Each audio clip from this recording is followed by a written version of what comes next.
Agapayan, kaagapay mo sa paglagong spiritual. Kumusta ka na kaagapay? Ano man ang iyong pinagkakaabalahan sa mga oras na ito, sana samahan mo ako sa pag-aaral ng salita ng Diyos. Tayo ay magkakasama sa loob ng 30 minuto. Ako po si Pastor Ronald Llobrera sa ating programang Agapayan. Dito lamang yan sa 702 DZAS FEBC Radio TV, Agapay ng Sambayanan. At tayo po ay kasapi sa KBP, Kapisanan ng mga Broadcaster ng Pilipinas. Nais lang natin pasalamatan ang Panginoon sa kanyang napakalawak na biyaya at pag-ibig. Kaagapay, isa na namang matagumpay na taon ng paglilingkod ang idinagdag ng Panginoon sa inyong lingkod. Ngayon po ang araw ng aking kapanganakan, January 4. At ako po ay nagpapasalamat sa lahat ng mga mahal ko sa buhay, kaibigan, kamag-anak, mga kapatiran at mga kaagapay natin na nagpadala ng kanilang pagbati at panalangin. Pagpalain kayo ng Panginoon, sa Diyos ang lahat ng papuri. Bago lamang po tayo magpatuloy, pakinggan natin ang isang napakagandang awitin na ito para sa iyo ito, kaagapay. Cruise from Papuri 25.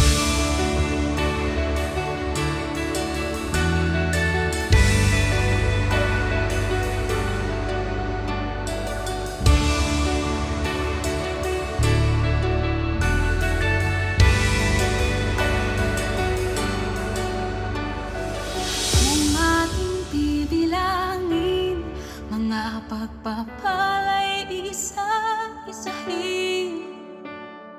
kukulangin ang dami ng bituin at buhangin.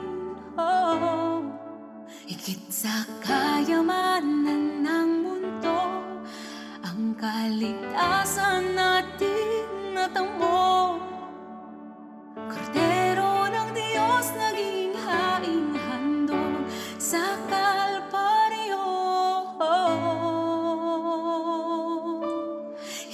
ang mga pako ang nagpanatili sa krus kay Jesus, kundi ang pagmamahal niyang lubos. At sa kasalanan tayo'y tinubos, hindi ang mga pako ang nagpanatili sa krus kay Jesus, kundi ang pagmamahal niyang lubos. At kaligtasan kanyang kaloob. Higit sa kayamanan ng mundo, ang kaligtasan natin natamo. Kordero ng Diyos naging haing handog sa Kalbaryo.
at sa kasalanan tayo'y tinubos.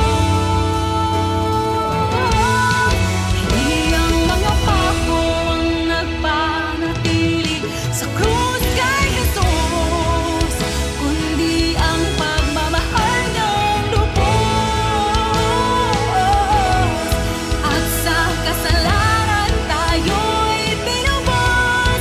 Hindi ang mga pako ang nagpanatili sa krus kay Jesus, kundi ang pagmamahal niyang lubos. At sa kasalanan tayo'y tinubos, at kaligtasan kanyang kaloob, buhay niya sa ating hinandog.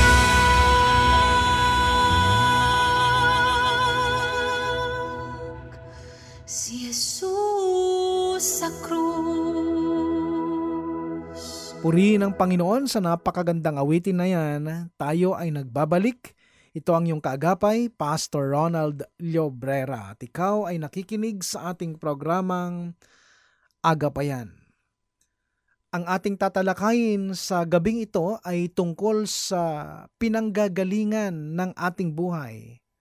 At ito ay binigyan natin ng pamagat na The Godly Dreams.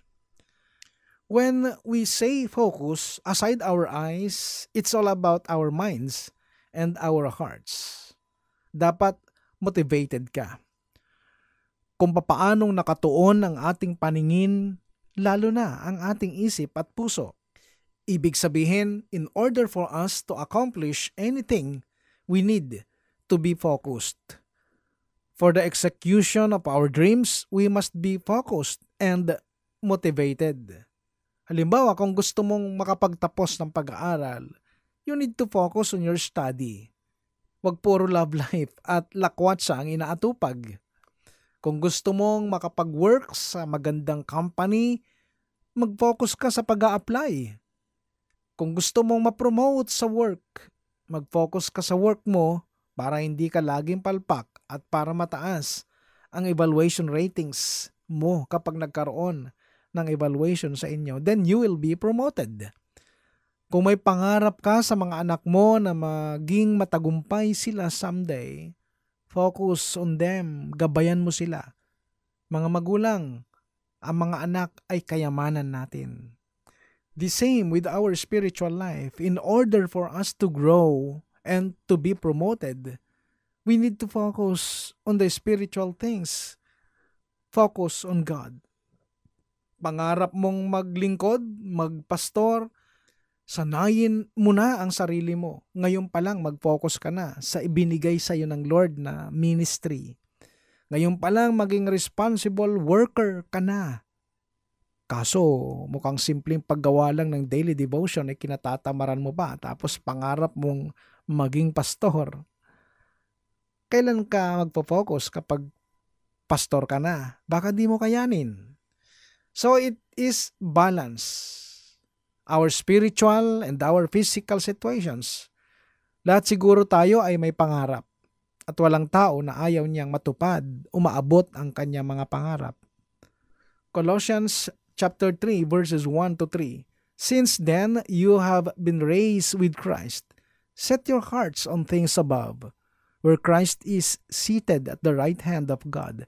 Set your minds on things above, not on earthly things. For you died, and your life is now hidden with Christ in God. When Christ, who is your life, appears, then you also will appear with Him in glory. Amen. Kagapay ang lahat ng na-accomplish natin at nararanasan natin ay may kinalaman dito ang langit.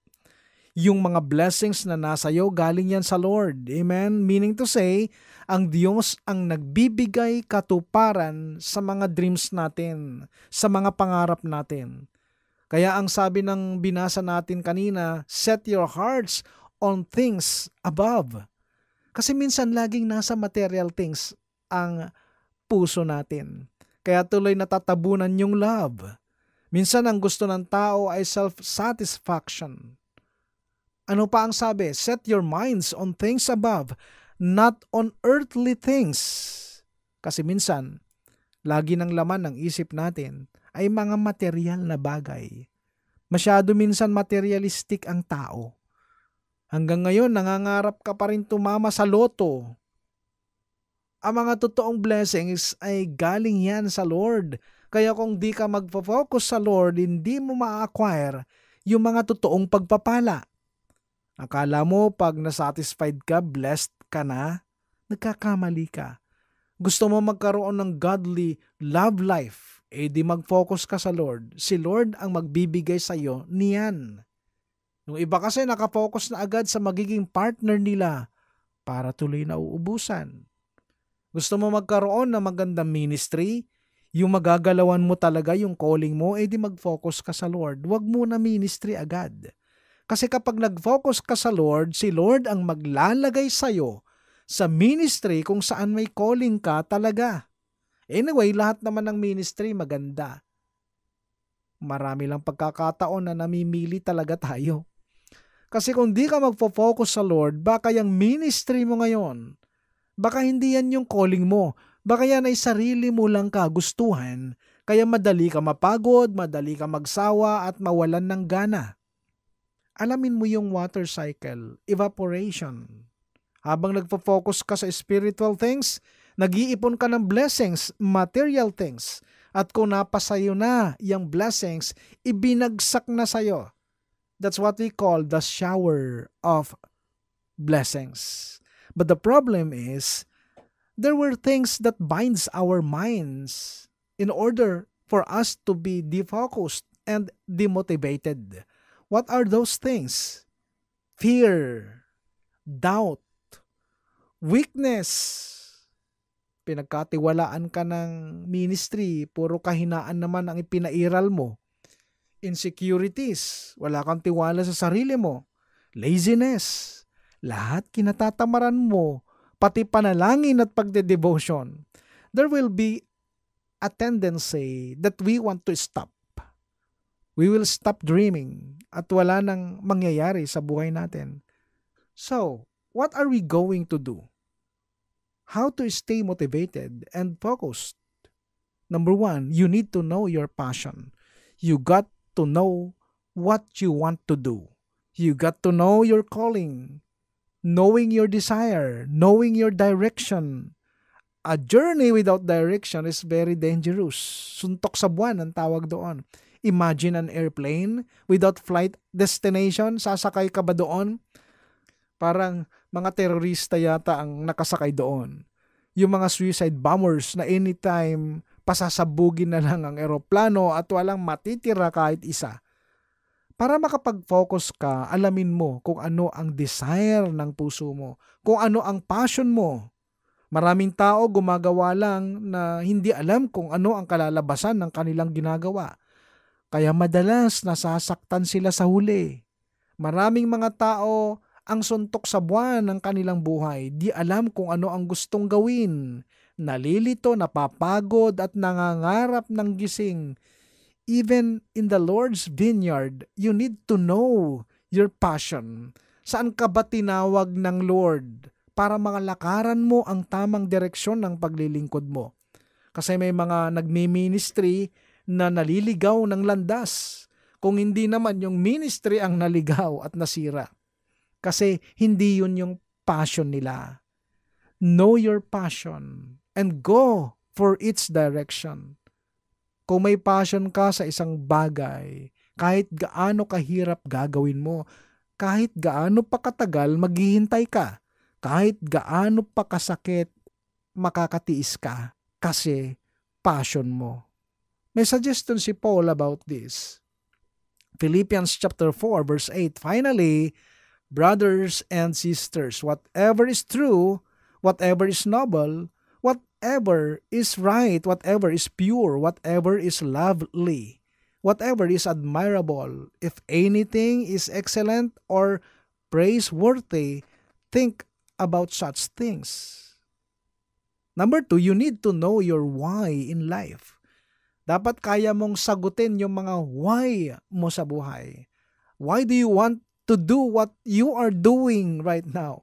Why do you want to become successful? Why do you want to become rich? Why do you want to serve in the vineyard of the Lord? Why do you want to be involved in the ministry? Why do you want to help your church? Why do you want to help your pastor? You have to know your why in life.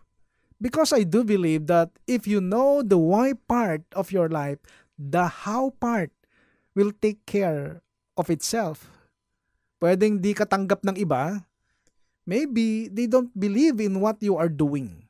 Pero kung alam mo at malinaw sa'yo kung bakit mo ginagawa ito, wala silang magagawa. Mapapahiya lang sila.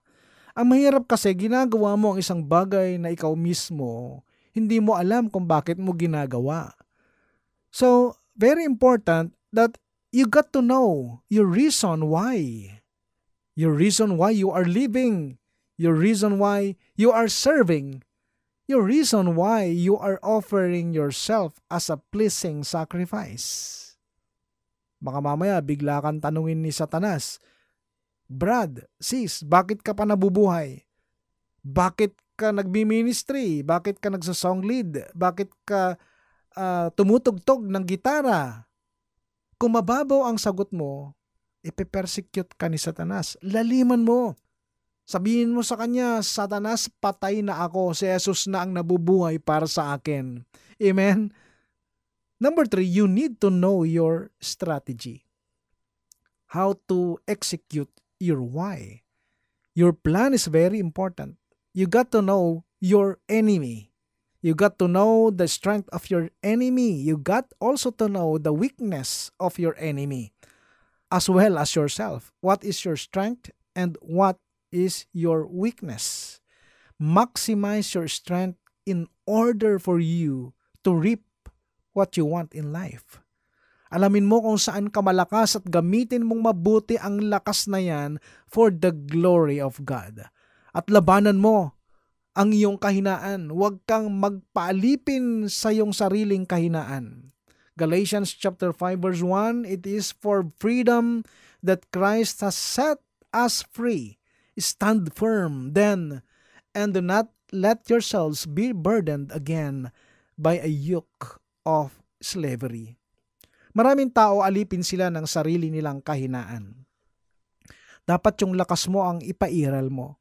Marami nang tumigil sa paglilingkod kasi di nila napagtagumpayan ang kanilang kahinaan. Tapos sisisihin mo ang kaaway. Hindi dapat sinisisi si Satanas. Hindi tatalab sa kanya ang sisi. Dapat tinatalo mo siya. Dapat inilalampaso mo si Satanas.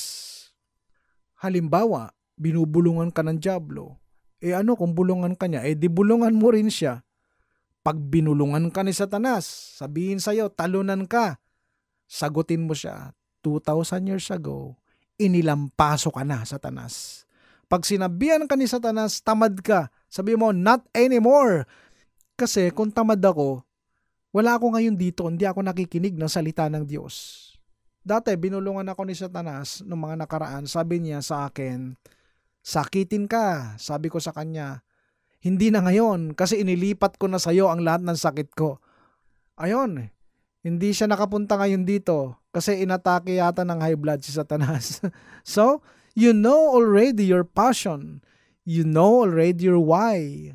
You know already your strategy. The next step is, now is the time for execution. Now is the time of implementation. Execute it. Execute your dreams. In order for you to stay motivated and focused, every single day, you got to be active. You just got to keep yourself busy. You cannot be idle because the idle mind is a playground of the devil. Yung mga lagi nagpapahinga at walang ginagawa, madaling paglaruan ng dyablo. Kung wala kang ginagawa sa buhay, chances are you would think so many negative things. You will entertain so many negative questions and would start doubt in yourself. And you would stop believing in God and even in yourself. Kaya dapat nagpapakabisi ka. Maglilingkod ka na rin lang, magpaka-active ka na. Hindi yung pag may nagtanong sa'yo, kumusta ang pagsaserve mo? Eto, inactive. Ang mahirap, mas gusto mo nagpapahinga kaysa nananalangin ka. Execute your dream. Don't be idle. Stay focused. Stay motivated. Tingnan mo yung mga taong busy. Busy sa ministry, busy sa trabaho nila, busy sa pag-aaral, busy sa family nila, busy sa panalangin. Yun yung mga taong mahirap pasukin ng kaaway kasi busy. Yung mga young people na nagiging busy o naging busy sa kanilang mga activities like sa ministry, sa pag-aaral, sa work, sa organization, sila yung mga nakakalagpas sa edad na kritikal. Hindi sila maagang nakakapag-asawa. Tingnan mo yung mga kabataan na walang ginagawa. Sila pa yung maagang nakakapag-asawa. Wala sa oras, wala sa panahon. Yung iba naman, nagkaroon lang ng karir, nakalimutan na ang paglilingkod sa Lord, napag-iwanan na ang kanilang mga ministry. Kapatid, kahit gaano kaganda at katagumpay ang karir mo ngayon, babalik ka pa rin sa Lord at the end of the day. Church, the Lord wants your dream to be fulfilled. Now, who among you right now starts fulfilling dreams? Set your hearts on things above. Set your minds on things above, not on earthly things. We must connect ourselves to God, who is the source of the fulfillment of dreams. Focus on the Lord. Amen? Lord, we believe that you are our provider, our Jehovah Rapha. You are our guide in every step of the way. In your presence, we are secured. We have assurance when we focus on you. Lord, we have to set ourselves on you and think of the things which gives you glory. As the Bible says, since then we have been raised with Christ. Let us set our hearts on things above, where Christ is seated at the right hand of God. Let us set our minds on things above, not on earthly things. For we died and our life is now hidden with Christ in God. When Christ, who is our life, appears, then we also will appear with Him in glory. Panginoon, igawad niyo po ngayon ang inyong mayamang pagpapala sa bawat isang nakikinig ng iyong salita sa mga oras na ito. Sa pangalan ni Jesus. Amen. Amen. Sa Diyos ang papuri at dyan muna magtatapos kaagapay ang ating pag-aaral. Magsama-sama tayong muli sa susunod na Sabado sa kapareho-reng oras 7:30 to 8 ng gabi. Kaagapay, kung mayroon kang katanungan or any concern with regards to our topic, maaari ka magpadala ng iyong mensahe sa 702 DZAS FEBC Facebook page or mag-text ka sa cellphone number 0999-223-5668. Ako po ay pansamantala nagpapaalam, Pastor Ronald Llobrera po sa programang Agapayan.